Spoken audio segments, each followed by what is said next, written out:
ಇಂದಿನಿಂದ ಬರೋ ತಿಂಗಳು 19ನೇ ತಾರೀಕುವರೆಗೂ ಕೂಡ ಯಶವಂತಪುರ ರೈಲ್ವೆ ನಿಲ್ದಾಣದ ಕೆಲವು ಪ್ಲಾಟ್ಫಾರ್ಮ್ಗಳನ್ನು ಅಭಿವೃದ್ಧಿ ಕಾಮಗಾರಿಯ ಹಿನ್ನೆಲೆಯಲ್ಲಿ ಬಂದ್ ಮಾಡಲಾಗ್ತಿದೆ. ಸದ್ಯ ನಾನೀಗ ಯಶವಂತಪುರ ರೈಲ್ವೆ ಸ್ಟೇಷನ್ನ ಒಳಭಾಗದಲ್ಲಿದ್ದೀನಿ. ದೃಶ್ಯಗಳನ್ನು ನಾನು ಕೂಡ ತೋರಿಸ್ತಾ ಇದ್ದೀನಿ. ಈಗಾಗಲೇ ಪ್ಲಾಟ್ಫಾರ್ಮ್ ಕಾಮಗಾರಿ ಆರಂಭವಾಗಿರುವಂಥದ್ದು. ಈ ಕಾಮಗಾರಿಗಳು ಕೂಡ ಈಗಾಗಲೇ ಸಾಕಷ್ಟು ತಿಂಗಳುಗಳಿಂದ ನಡೀತಾ ಇದೆ. ಆದರೆ ಅಭಿವೃದ್ಧಿ ಕಾಮಗಾರಿಯ ಹಿನ್ನೆಲೆಯಲ್ಲಿ ಇಂದಿನಿಂದ ಅಂದರೆ ಆಗಸ್ಟ್ 21ನೇ ತಾರೀಕಿಂದ ಸೆಪ್ಟೆಂಬರ್ 19ನೇ ತಾರೀಕುವರೆಗೂ ಕೂಡ ಕೆಲ ಪ್ಲಾಟ್ಫಾರ್ಮ್ಗಳನ್ನು ಅಂದರೆ ಇಲ್ಲಿರುವಂಥ ಸಾಕಷ್ಟು ಪ್ಲಾಟ್ಫಾರ್ಮ್ಗಳಲ್ಲಿ ದಿನಾಂಕಗಳು ಬದಲಾವಣೆ ಆಗುತ್ತೆ. ದಿನಾಂಕಗಳು ಬದಲಾವಣೆ ಆಗ್ತಿದ್ದಂತೆ ಪ್ಲಾಟ್ಫಾರ್ಮ್ಗಳ ಕ್ಲೋಸ್ ಕೂಡ ಆಗ್ತಾ ಹೋಗುತ್ತೆ. ಅಂದರೆ ಈಗಾಗಲೇ 6 ಟ್ರೈನ್ಗಳನ್ನು ಸದ್ಯ ಯಶವಂತಪುರಕ್ಕೆ ಬರಬೇಕಾಗಿದ್ದಂಥ 6 ಟ್ರೈನ್ಗಳನ್ನು ರದ್ದು ಮಾಡಲಾಗಿರುವಂಥದ್ದು. 8 ಟ್ರೈನ್ಗಳ ಸ್ಥಳ ಬದಲಾವಣೆಯನ್ನು ಮಾಡಿರುವಂಥದ್ದು. ಅಂದರೆ ಈ ಒಂದು 8 ಟ್ರೈನ್ಗಳು ಕೂಡ ಈಗಾಗಲೇ ಬಾಣಾವರದವರೆಗೂ ಅಂದರೆ ಆ ಭಾಗದಿಂದ ಬರುವಂಥ ಟ್ರೈನ್ಗಳು ಬಾಣಾವರದವರೆಗೂ ಸ್ಟಾಪನ್ನು ಕೊಡುತ್ತೆ. ಬಾಣಾವರದಿಂದ ಮುಂದೆ ಅಂದರೆ ಯಶವಂತಪುರಕ್ಕೆ ಬರಬೇಕಾಗಿದ್ದಂಥ ಟ್ರೈನ್ಗಳು ಯಾವ ಕೂಡ ಬರೋದಿಲ್ಲ. ಇದು ಒಂದು ಕಡೆ. ಆದರೆ ಯಲಹಂಕ ಭಾಗದಿಂದ ಬರುವಂಥ ಟ್ರೈನ್ ಏನಿದೆ ಆ ಯಲಹಂಕ ಭಾಗದಿಂದ ಬರುವಂಥ ಟ್ರೈನು ಅಲ್ಲಿಗೆ ಸ್ಟಾಪ್ ಆಗುತ್ತೆ. ಅಂದರೆ ಯಲಹಂಕದಲ್ಲೇ ಸ್ಟಾಪ್ ಆಗುತ್ತೆ, ಯಶವಂತಪುರಕ್ಕೆ ಬರೋದಿಲ್ಲ. 8 ಟ್ರೈನ್ಗಳನ್ನು ಈಗಾಗಲೇ ಕೂಡ ರದ್ದನ್ನು ಅಂದರೆ ಸ್ಥಳ ಬದಲಾವಣೆಯನ್ನು ಮಾಡಿರುವಂಥದ್ದು. 6 ಟ್ರೈನನ್ನು ಈಗಾಗಲೇ ಕೂಡ ರದ್ದು ಮಾಡಿರುವಂಥದ್ದು. ಕಾರಣ ಏನಂತೇಳಿ ನಾನು ಕೂಡ ದೃಶ್ಯಗಳಲ್ಲಿ ತೋರಿಸ್ತಿದ್ದೀನಿ. ಕೋಟ್ಯಾಂತರ ರೂಪಾಯಿ ವೆಚ್ಚದಲ್ಲಿ ಈಗಾಗಲೇ ಕೂಡ ರೈಲ್ವೆ ಸ್ಟೇಷನ್ನ ಒಂದು ಅಭಿವೃದ್ಧಿ ಕಾಮಗಾರಿಯನ್ನು ಮಾಡ್ತಾ ಇರುವಂಥದ್ದು. ಅಂದರೆ ರೈಲ್ವೆ ಸ್ಟೇಷನ್ನ ಉನ್ನತೀಕರಣವನ್ನು ಮಾಡ್ತಾ ಇದ್ದಾರೆ. ದೃಶ್ಯಗಳಲ್ಲಿ ತಾವು ಕೂಡ ಗಮನಿಸ್ತಾ ಇದ್ದೀರಾ.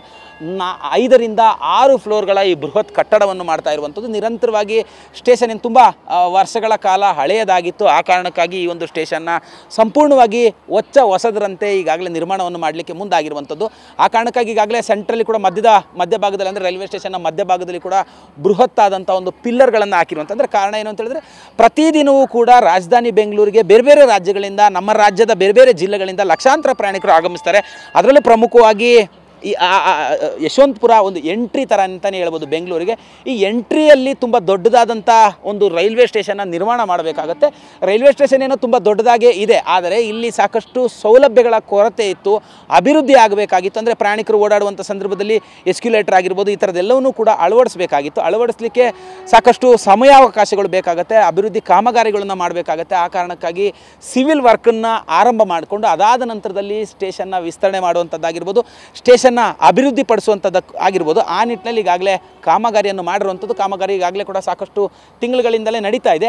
ಆದರೂ ರೈಲುಗಳ ಸಂಚಾರ ಮಾಡ್ತಾ ಇತ್ತು. ಆದರೆ ಪ್ಲಾಟ್ಫಾರ್ಮ್ಗಳ ಕಾಮಗಾರಿಯನ್ನು ಮಾಡಬೇಕಾಗಿರೋದ್ರಿಂದ ಇಲ್ಲೇನು ರೈಲ್ವೆ ಟ್ರ್ಯಾಕ್ಗಳ ಒಂದು ಅಭಿವೃದ್ಧಿ ಕಾಮಗಾರಿ ಕೂಡ ಮಾಡುವ ಹಿನ್ನೆಲೆಯಲ್ಲಿ 6 ರೈಲುಗಳನ್ನು ರದ್ದು ಮಾಡಿರುವಂಥದ್ದು. 8 ರೈಲುಗಳ ಒಂದು ಸ್ಥಳ ಬದಲಾವಣೆಯನ್ನು ಮಾಡಿರುವಂಥದ್ದು. ಯಶವಂತಪುರಕ್ಕೆ ಬರ್ತಾ ಇದ್ದಂಥ 8 ರೈಲುಗಳಲ್ಲಿ ಕೆಲವೊಂದಷ್ಟು ರೈಲು ಬಾಣಾವರದವರೆಗೆ ಸ್ಟಾಪ್ ಆಗುತ್ತೆ, ಕೆಲವೊಂದಷ್ಟು ಟ್ರೈನ್ಗಳು ಯಲಹಂಕಕ್ಕೆ ಸ್ಟಾಪ್ ಆಗುತ್ತೆ. ಒಟ್ಟು 8 ರೈಲುಗಳ ಸ್ಥಳ ಬದಲಾವಣೆ ಮಾಡಿರುವಂಥದ್ದು. 6 ರೈಲುಗಳ ಒಂದು ರದ್ದನ್ನು ಕೂಡ ಮಾಡಿರುವಂಥದ್ದು. ಅಂದರೆ ಬೇರೆ ಬೇರೆ ರಾಜ್ಯಗಳಿಂದ ಬರುವಂಥ ಟ್ರೈನ್ ಆಗಿರ್ಬೋದು, ಬೇರೆ ಬೇರೆ ನಮ್ಮ ರಾಜ್ಯದ ಬೇರೆ ಬೇರೆ ಜಿಲ್ಲೆಗಳಿಂದ ಬರುವಂಥ ಟ್ರೈನ್ ಆಗಿರ್ಬೋದು, ಎಲ್ಲವನ್ನೂ ಕೂಡ ಈಗಾಗಲೇ ಸ್ಥಳ ಬದಲಾವಣೆ ಮಾಡಿರುವಂಥದ್ದು. ಕಾರಣ ಏನಂತ ಹೇಳಿದ್ರೆ ಸ್ಟೇಷನ್ ಅಭಿವೃದ್ಧಿ ಮಾಡಬೇಕಾಗಿದೆ.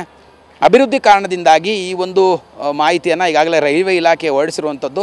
ಸದ್ಯ ನಾನು ಈಗಾಗಲೇ ಯಶವಂತಪುರ ರೈಲ್ವೆ ಸ್ಟೇಷನ್ ನಡೀತಿರುವಂಥ ಕಾಮಗಾರಿಯನ್ನು ಸಂಪೂರ್ಣವಾಗಿ ನಿಮಗಾಗಲೇ ತೋರಿಸುವಂಥ ಒಂದು ಪ್ರಯತ್ನ ಕೂಡ ಮಾಡಿದ್ದೀನಿ. ಕ್ಯಾಮ್ರಾ ಪರ್ಸನ್ ರಾಜು ಜೊತೆ ಕಿರಣ್ ಸೂರ್ಯ, TV9 ಬೆಂಗಳೂರು.